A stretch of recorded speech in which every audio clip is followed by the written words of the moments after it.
Hi guys, how are you? Hey, Good. good. How are you? Doing great to start. All three of your characters have very different levels of basketball knowledge. So I wanted to know how true is that to each of you and how much you yourselves knew about basketball prior to the show? I think I would be the outlier of not knowing much at all. Like my character, I think he's like, I'm like not. I played up until like ninth grade, and they were like, everybody was like, "Hey, we're gonna start practicing on Saturdays too to get better." And I was like, "I'm out. I think I'm out." And I pivoted to golf. Okay. Because golf, you could get out the entire Monday for the last 9 weeks of school and go play a match, like a long. So my basketball knowledge ended there. But yeah, like I know how to run a play. I know what a full court press is. Like I know man to man. I know zone. Wait, do I know a lot? I mean, you sound like you know something. I did think it was weird when we were driving through downtown LA and you just pointed out the window and you went full court press, Yes. full court press. Yeah. I don't know when people are playing it, but I like yelling the terms. I grew up in Chicago during the Jordan days and the dynasty, and so I'll be honest though, when that ended, it was tough to stay with it. But now I have. I have a son who is obsessed with it, so I'm deeply back into it, and I'm following all the trades, and it's an incredible sport, and it just lends itself to excitement, and I think there are some incredible characters in it too. I think Shaquille O'Neal is the funniest man on planet Earth, And a great He's DJ. taller than Big Bird. I think it's the greatest thing on the planet. And Yes. a great DJ. Jack is bigger than Big. What about you, Jimmy? I'm a basketball fanatic. I probably know more than I should know. I don't think it's healthy how much I know and how much You know I about watch. full court press? I've seen a full court press before. I've seen in a game. No. In a game Get on out. a court. Now that I Have you- have to check Have you out. done a full court press? I've done a full court press. It's crazy. You trap him in the corner. Look at you. Hey, okay. Look at you. Okay. I wouldn't have known that. You got to double team him in the corner. You got to get They're him in the gonna throw corner. it away. They're gonna throw it away. That's right. Look, he does know basketball. I know it a little bit. I probably watch way too much. I go to a lot of games. It's on in my house nonstop.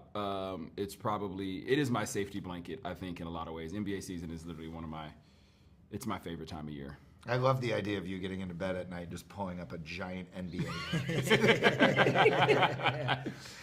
With his NBA button-up pajamas. Yeah, exactly. I would. Down in Paul. I definitely With would. a hoodie that just zips and just makes him into a ball. Basketball. My head's a basketball. One I wanted to ask, Scott and Drew, one of my favorite episodes of this entire season is when the two brothers are forced to live in the same house together, and we get to really see why that dynamic both works and does not. For you as actors, when you get to grow this on the surface, like we can see how these brothers don't get along, but to grow and make us understand that they have a deeper bond. What for you is the most fun part about episodes like that give us that spotlight? Yeah, I think playing off of Scott was very fun as an actor.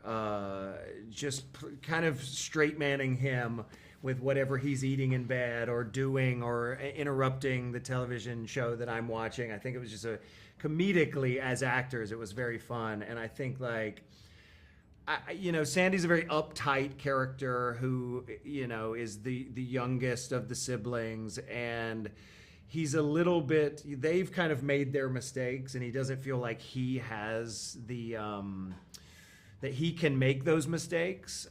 So he's held himself, I think, unfairly to like a little bit of a high standard. So it's fun to watch a character deal with those that came before him who kind of like made bad choices that he didn't get to make. So he's kind of like taking it out on them, their bad choices. And even, I come from a family, I have two brothers, and, kind of the role you play depends on who's in the room. And so with that particular episode, when it's just the two of us, that's Ness being the older brother, versus when, Ness is with Isla, he's the younger brother. So that episode specifically really put it into focus where the older brother is me, but yet I'm a total mess and completely dependent on the younger brother. So there's a lot of dynamics that I think really ring true to life. And I think we had fun with those and we played.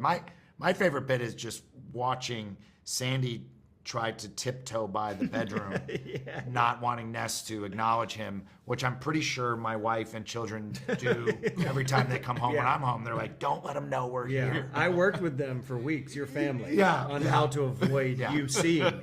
Yeah, a lot of source work. You nailed it. You nailed it. Yeah. Thanks for going on vacation for a few weeks. Yeah, absolutely.